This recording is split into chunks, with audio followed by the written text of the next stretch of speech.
KB atau Keluarga Berencana adalah program skala nasional untuk menekan angka kelahiran dan mengendalikan pertambahan penduduk di suatu negara.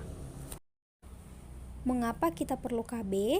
Yang pertama, untuk merencanakan keluarga seperti jumlah anak, jarak, dan waktu.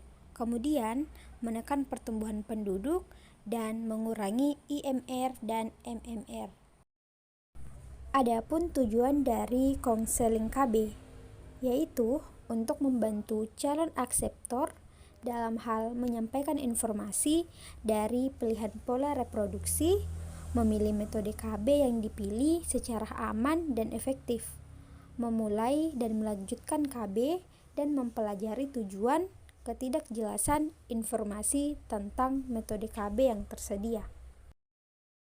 Adapun manfaat dilakukan konseling KB, yaitu untuk mengetahui kemantapan calon peserta atau peserta KB dalam memilih dan menggunakan KB.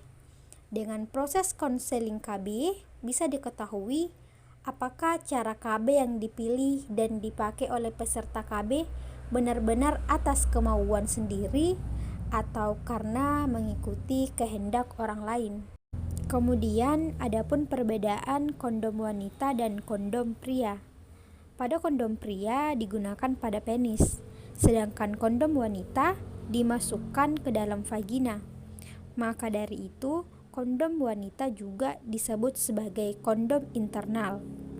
Kondom wanita dapat dipakai 8 jam sebelum berhubungan seks, berbeda dengan kondom pria yang baru dapat digunakan setelah penis mengalami ereksi sempurna. Selanjutnya, jenis-jenis alat kontrasepsi.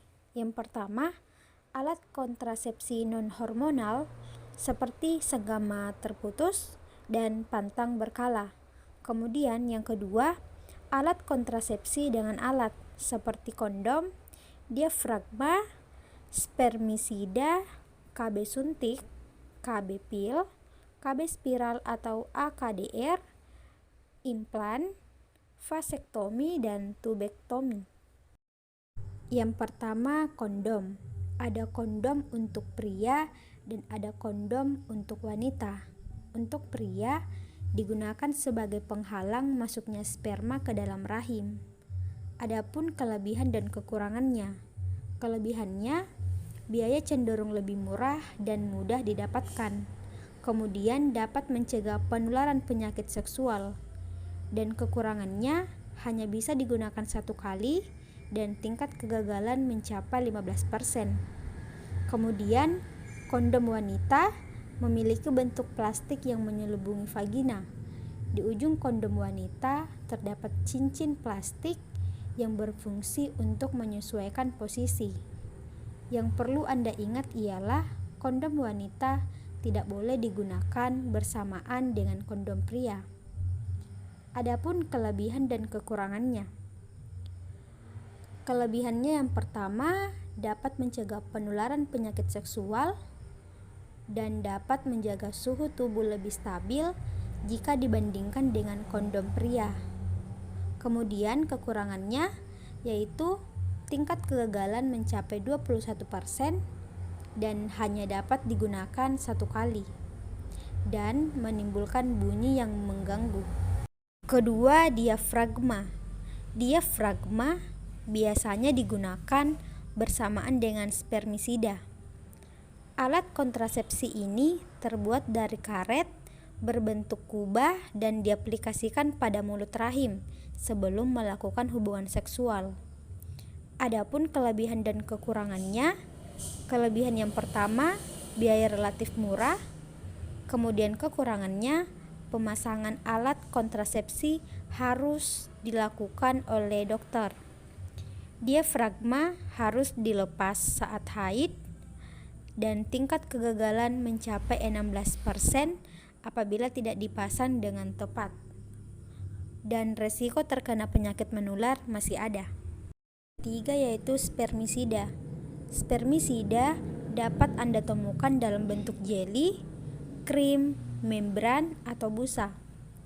Alat kontrasepsi ini memiliki kandungan bahan kimia yang bertujuan untuk membunuh sperma. Spermisida digunakan dengan cara mengaplikasikan produk ke dalam vagina sebelum melakukan hubungan seksual. Adapun kelebihannya, tidak membutuhkan biaya yang mahal dan sangat mudah digunakan. Kekurangannya, tingkat kegagalan mencapai 29%. Disarankan juga menggunakan alat kontrasepsi lain secara bersamaan.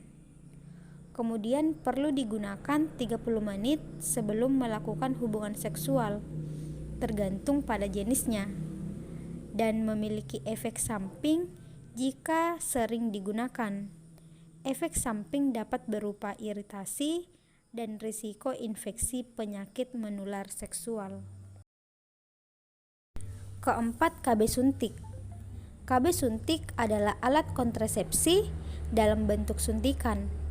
Suntik KB memiliki dua jenis, yakni suntik yang bekerja selama 3 bulan dan suntik yang bekerja selama 1 bulan. Kelebihannya lebih praktis digunakan, tingkat keberhasilan dapat mencapai hingga 97%.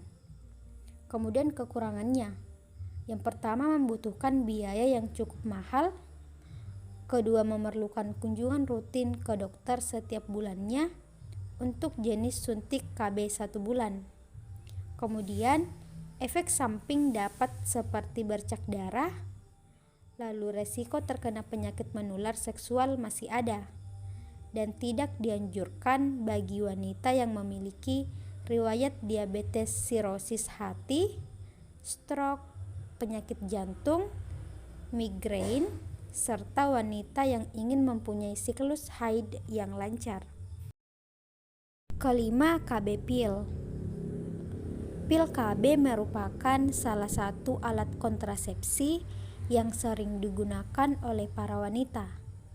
Pil KB mempunyai kandungan hormon progesteron dan estrogen agar wanita tidak mengalami ovulasi. Kelebihannya, yang pertama, tingkat keberhasilan untuk menunda kehamilan dapat mencapai 92%.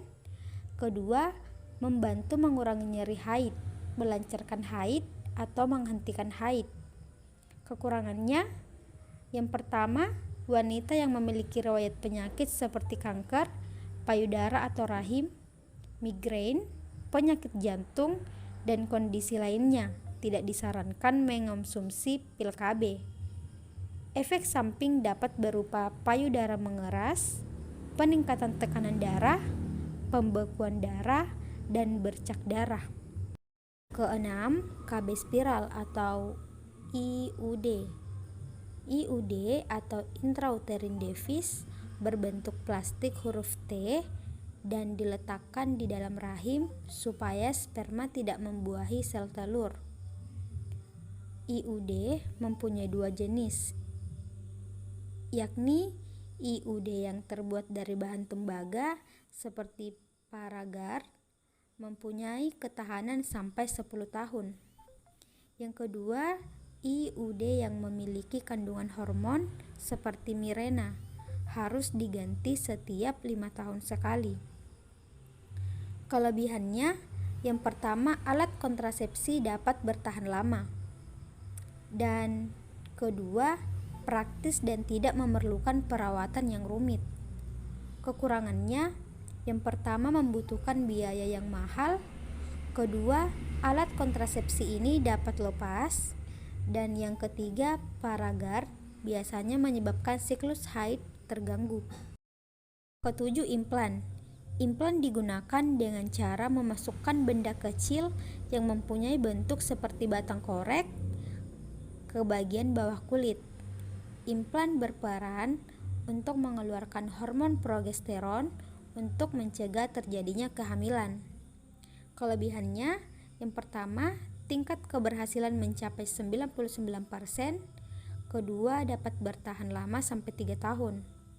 Kekurangannya, yang pertama membutuhkan biaya yang lumayan mahal, kedua resiko terkena penyakit menular seksual masih ada, ketiga dapat mengganggu siklus haid, keempat memar, dan bengkak di sekitar area pemasangan hanya terjadi saat pertama kali pemasangan.